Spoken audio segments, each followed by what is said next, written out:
He will be presented his charges, 1-count wire fraud and 1-count extortion, based on that lock and chain found around the dog's neck. You can see it here. But just a few moments ago, police picked up about 35 evidence markers when Hall walks up and steals her car. And back in August, Birmingham's Department of Transportation placed speed strips here in Montgomery for the new Republican nominee, Katie Britt.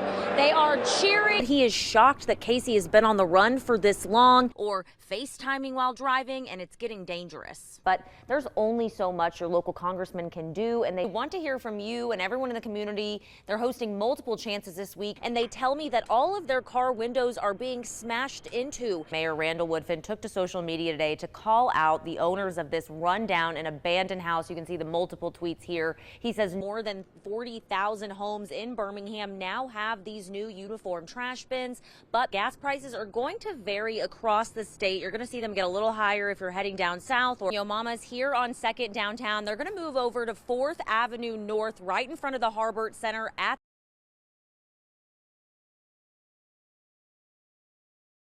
now.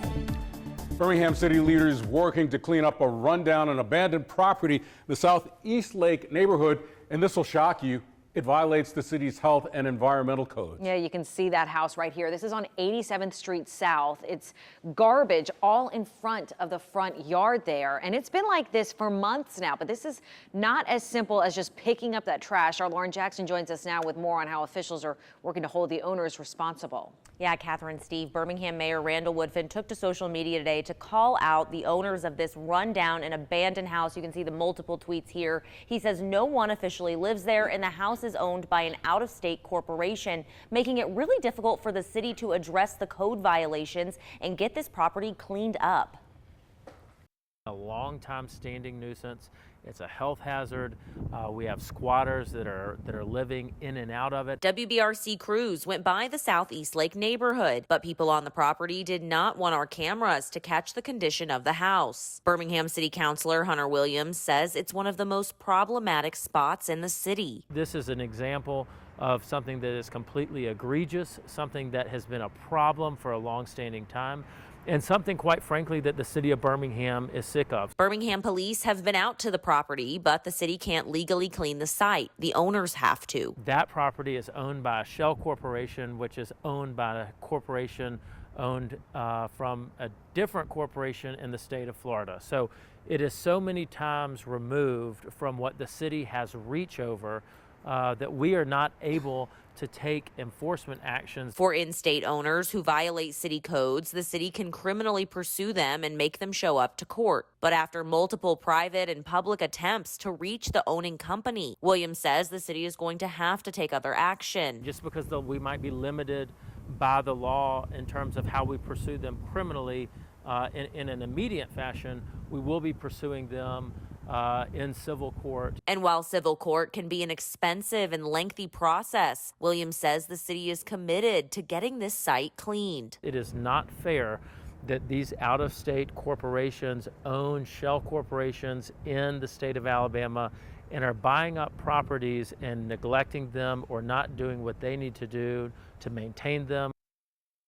Now, we reached out to the two companies linked to the property and asked about its conditions, but we did not hear back tonight, nor has the city. Steve? New video tonight that shows Anthony Tony Mitchell inside the County Jail moments before he's taken to the hospital. Mitchell's family is now suing the sheriff's department, alleging he was locked inside a freezer while in their custody before he died. Lauren Jackson's with us now to break down this new video. Of course, Lauren, we want to warn our viewers, it is disturbing. Yeah, Jonathan Morgan, lawyers representing Mitchell's family, shared this new disturbing video with me. It's from inside the booking area right before deputies transport Mitchell to the hospital, where we know he later died. Lawyers for the sheriff's department deny Mitchell was placed in a freezer, but his family's attorneys say they believe this video takes place after he was placed in some kind of cold temperature. The video has no sound, but you can see Mitchell being taken out of his cell in a wheelchair. Court filings say this is the first time he's seen clothed while in custody. Deputies begin cuffing Mitchell's feet while his head rolls from side to side. You then see Mitchell slide out of his chair and deputies lift him back in. Both parties admit that Mitchell was still alive at this time. Next, they begin to lift Mitchell out of the wheelchair by his jumpsuit. They place him on the ground, back in a cell, and close the door as another inmate enters the booking area. Court documents show Mitchell's family believes this video is proof that deputies should have called for an ambulance sooner. But attorneys for the sheriff's department tell me it doesn't portray the entire picture, saying, quote, if you look at the entire video, you will see that WCSO was delayed in sending Mitchell to the hospital because they had to address an inmate that created a security risk. Now, at this time, the entire video has not been released, but attorneys for the sheriff claim Mitchell was seen moving about while deputies addressed that other inmate. But that's something the family is disputing. Now, we still don't have an official cause of death for Mitchell either. The Walker County coroner telling me tonight it could still be a couple weeks before that autopsy report is back. Morgan? On the vicious dog attack we first told you about earlier this week. 2 people were seriously injured and hospitalized after being attacked by 2 stray dogs. Our Lauren Jackson explains how they're working to track down the possible owners and fight animal tethering across the state. Lauren? Yeah, Steve, Lauren, Tarrant police tell me based on that lock and chain found around the dog's neck, you can see it here, they have a suspect in this case, someone they could believe to be the owner of the 2 dogs that were found violently attacking 2 people earlier this week. Now they're working to talk to that person.